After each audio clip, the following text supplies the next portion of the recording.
Assalamualaikum warahmatullahi wabarakatuh. Sebelumnya, perkenalkan nama saya Ike Nurjana dari Prodi Akuntansi semester 2. Pada video kali ini, saya akan membahas tugas pengantar akuntansi 2, yaitu mengenai kas dan bank. Oke teman-teman, mari kita simak penjelasannya. Jadi pertama-tama di sini saya akan menjelaskan mengenai kas, setara kas, dan bank. Kas merupakan uang tunai yang paling liquid, sehingga kas ini ditempatkan pada urutan teratas dari aset.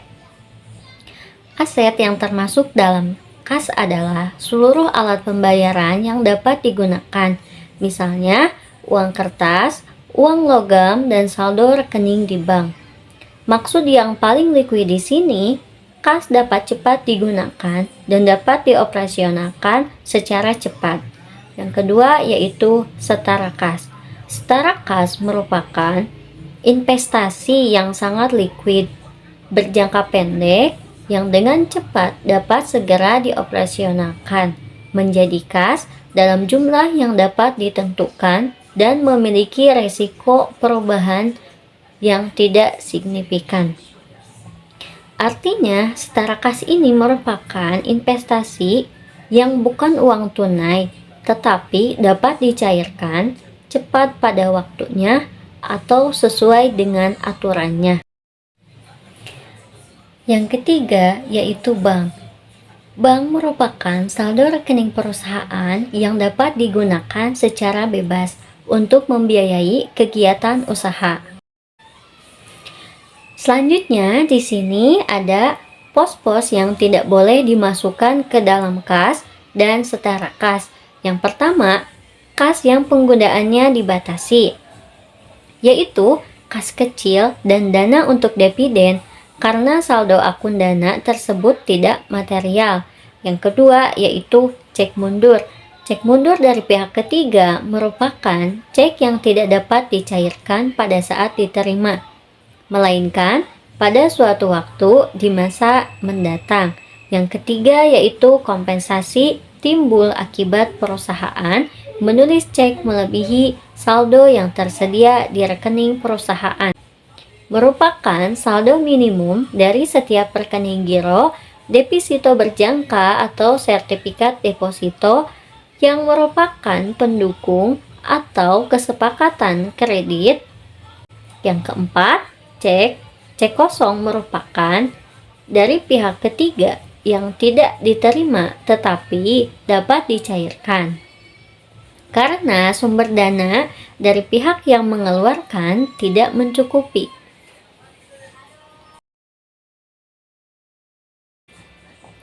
Selanjutnya di sini ada macam-macam kas kecil atau petty cash. Pada umumnya dipakai untuk pengeluaran yang sifatnya tidak rutin dan tidak besar jumlahnya. Misalnya pembelian teh, kopi, pembelian ATK yang mendadak, atau perjalanan yang nilainya kecil. Yang kedua, kas besar atau cash on hand. Pada umumnya dipakai oleh perusahaan untuk pengeluaran tertentu dengan jumlah yang lebih besar dibandingkan jumlah pengeluaran pada kas kecil. Selanjutnya di sini saya akan membahas mengenai metode pengelolaan kas kecil. Yang pertama yaitu metode impres. Metode impres merupakan jumlah pada kas kecil yang selalu tetap, yaitu sebesar cek yang diserahkan kepada kasir untuk membentuk kas kecil. Metode yang kedua yaitu metode fluktuatif atau fluktuatif fund system. Jika metode tetap menghendaki jumlah kas kecil harus sama jumlahnya dengan saldo awal yang telah ditentukan, maka metode fluktuatif ini tidak harus sama, ditetapkan sesuai kebutuhan. Di sini sudah ada contoh soal dari metode impres. Contohnya yaitu PTA pada tanggal 1 September 2019 membentuk dana kas kecil sebesar 1 juta. Pengeluaran kas kecil sampai dengan 16 September 2019 sebesar 800.000. dengan perincian sebagai berikut. Beban BBM 450, beban alat tulis 100.000, beban angkut 200.000, beban administrasi kantor 50, sehingga totalnya menjadi 800.000. Dapat dilihat saat pengisian awal atau saldo awal yaitu sebagai berikut. Dapat dilihat ya di sini jurnalnya. Saat pengisian kas kecil pada tanggal 1, berarti akunnya kas kecil kita bertambah senilai 1 juta dan kas kita berkurang senilai 1 juta. Pada saat pengeluaran tidak di jurnal karena ini metode impres. Tapi ketika kita memakai metode fluktuatif maka semuanya harus di jurnal.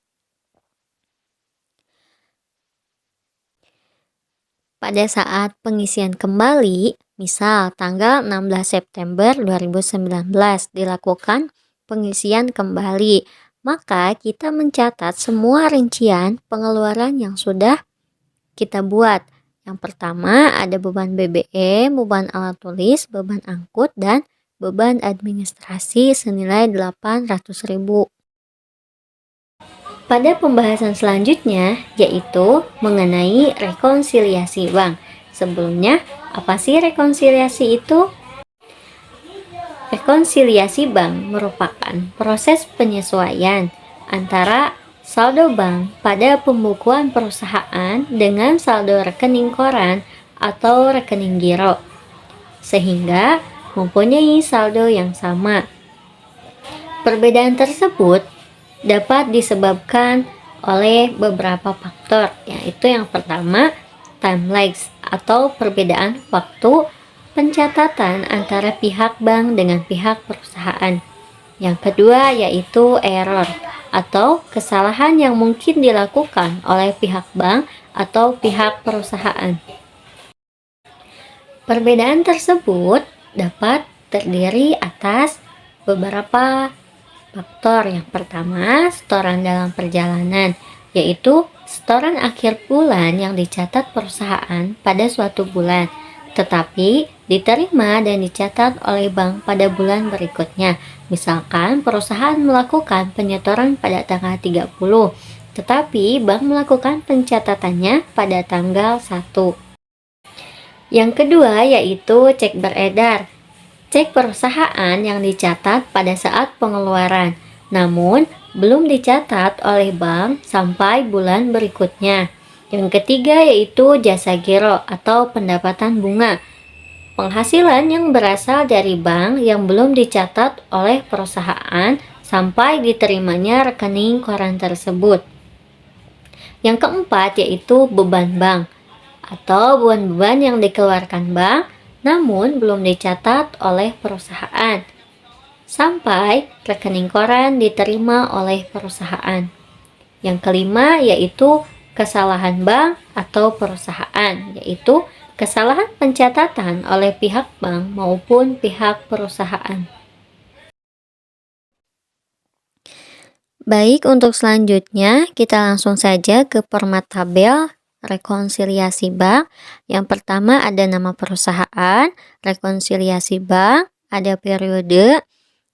Yang di atas di sini ada saldo menurut rekening koran, di mana yang bertambah dan di mana yang dikurangi. Yang bertambah di sini ada setoran dalam perjalanan, ada kesalahan bank, sedangkan yang mengurangi yaitu ada cek beredar dan kesalahan bank. Selanjutnya saldo rekening yang disesuaikan. Di bawahnya ada saldo menurut pembukuan. Yang pertama di situ ada ditambah atau yang dapat menambahkan, yaitu jasa giro atau pendapatan bunga dan kesalahan perusahaan. Yang terakhir yaitu yang dapat mengurangi saldo pembukuan, yaitu biaya administrasi bank dan kesalahan perusahaan. Selanjutnya kita langsung saja ke contoh soalnya. Di sini dapat diperhatikan contoh soalnya, yaitu PT Rahman menerima rekening koran Bank Untung tertanggal 31 Juli 2019 dengan jumlah saldo sebesar Rp3.359.078. Saldo kas menurut catatan buku besar PT Rahman per tanggal 31 Juli 2019 adalah Rp2.549.999. Perbedaannya yang pertama, deposit tanggal 31 Juli tidak dicatat dalam rekening koran. Yang kedua, cek outstanding. Yang ketiga, wesel tagih sebesar 400 plus bunga sebesar 8 ditagih oleh bank. Yang keempat, ada cek dari Bapak Arif senilai 300. Yang kelima, yaitu memo debit berupa jasa bank tidak dicatat dalam jurnal senilai 18. Yang keenam, yaitu cek yang membayar hutang ke CP ABC. Untuk jurnalnya, yaitu yang pertama, deposit tanggal 31 Juli tidak dicatat dalam rekening koran. Berarti masuknya ke dalam yang menambahkan rekening koran. Berarti kita masuknya ke ditambah, yaitu setoran dalam perjalanan. Yang kedua, cek outstanding.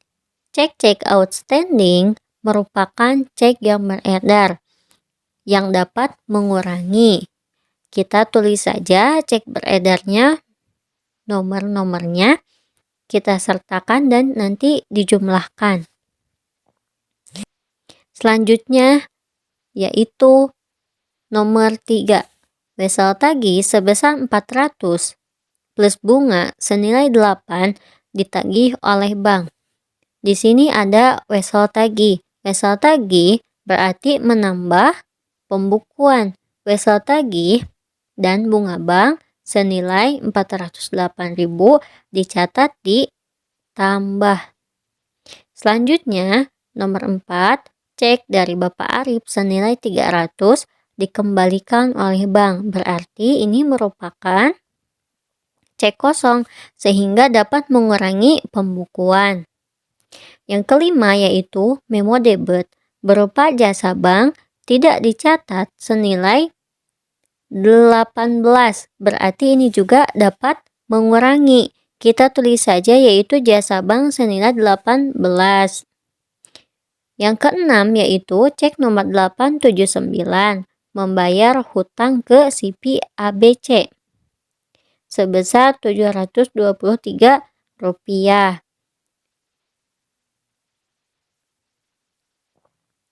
Berarti ini merupakan mengurangi saldo dari pembukuan yaitu senilai 900. Oke teman-teman, mungkin itu saja yang bisa saya sampaikan. Terima kasih. Sampai bertemu di video saya selanjutnya. Assalamualaikum warahmatullahi wabarakatuh.